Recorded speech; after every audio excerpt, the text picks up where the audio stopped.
Today we're diving into one of the most profound texts in human history, a text that's designed to completely flip your perspective on reality itself. You know, it all starts with a question. And honestly, it's a question you've probably asked yourself a million times, in different ways. This specific version, though, was asked by a monk named Suhuti, who was looking for some serious guidance from his teacher. And it turns out, the teacher he asked was the Buddha himself. The incredible conversation that followed, this amazing answer to such a simple, deeply human question, became the foundation for what we now call the Diamond Sutra. So let's see what he had to say. So this is it. This is that question, the one from Subhuti that kicked off one of the world's most revolutionary spiritual texts.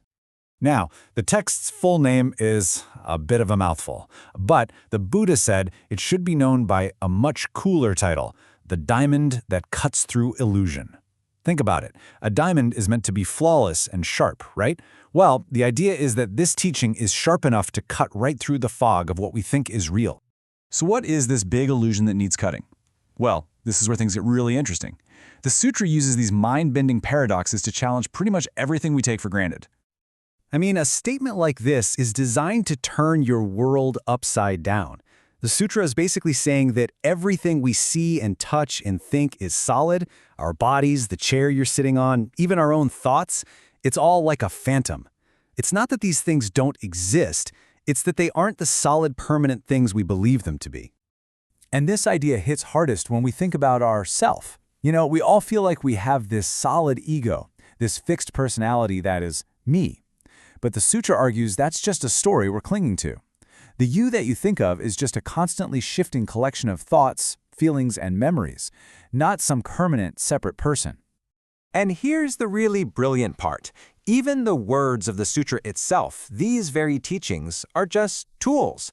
The Buddha gives us this amazing metaphor of a raft. You absolutely need the raft to get across a dangerous river, but once you're safely on the other side, you don't keep carrying the raft around, do you? Of course not. The words just point to the truth. They aren't the truth itself. Okay, so that's some pretty heavy philosophy. But how does this radical idea actually work in real life? If everything is impermanent, how are we supposed to live? Well, the answer boils down to this: non-attachment. So the sutra lays out a kind of path for us. It says, go out there, be kind, be generous, but here's the twist. Do it without getting hung up on the results or the praise or even the idea of being a good person. It's all about developing a mind that's free, that's spontaneous, and that isn't trapped by its own ideas of how things should be. And get this, the text makes this almost unbelievable claim about how valuable this wisdom is. It sets up this wild what-if scenario just to show us how powerful this understanding really is.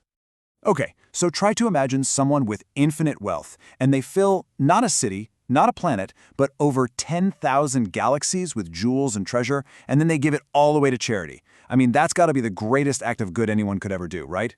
Well, the sutra says that the merit you'd gain from truly, deeply understanding just 4 lines of this teaching and then explaining it to someone else is infinitely greater. Infinitely. That's how transformative this knowledge is supposed to be. So, beyond all the mind-bending philosophy, the Diamond Sutra has a whole other story to tell, not as a concept, but as a physical object. And as an object, it's literally a landmark in all of human history. Just take a look at that date, 868. That's not a guess. That date is printed on an actual, physical copy of the Diamond Sutra that still exists today.